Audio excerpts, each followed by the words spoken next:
Ito ay rated SPG, striktong patnubay at gabay ng magulang ang kailangan. Muntikan na ngang makapatay si Ramon sa bakasyon nila ni Monique. Pinagsusuntok niya kasi ang nambastos kay Monique hanggang sa nawalan ito ng malay. Mabuti na lang ay inawat siya ni Monique bago niya ito mapatay. Samantala, nirekomenda naman ni Don Julio kay Ramon na paalisin na sa mansyon ng pamilya ni Mokang. Ayon kay Don Julio ay tsismoso daw umano ang tatay ni Monique. Muntikan pa daw nitong malaman ang transaksyon nila sa Red Phoenix.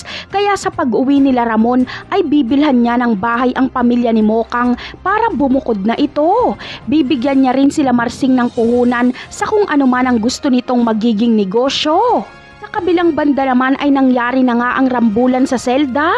Bago pa makarescue si Tanggol ay bagsak na ang kanyang mga kaibigan. Natagalan kasing mabuksan ni Ben ang gate na nilak ng kanilang mga kaaway. Kaya matinding galit ang naramdaman ni Tanggol nung makita niyang sugatan ang kanyang mga kasamahan.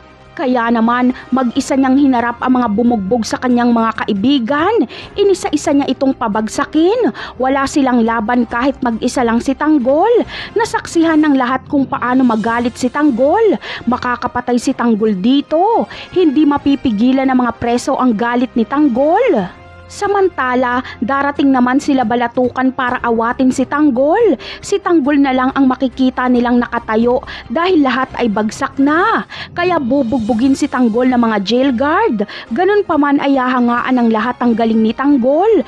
Kapag malaman ito ni Espinas ay mapagtatanto niyang ibang klase itong si Tanggol.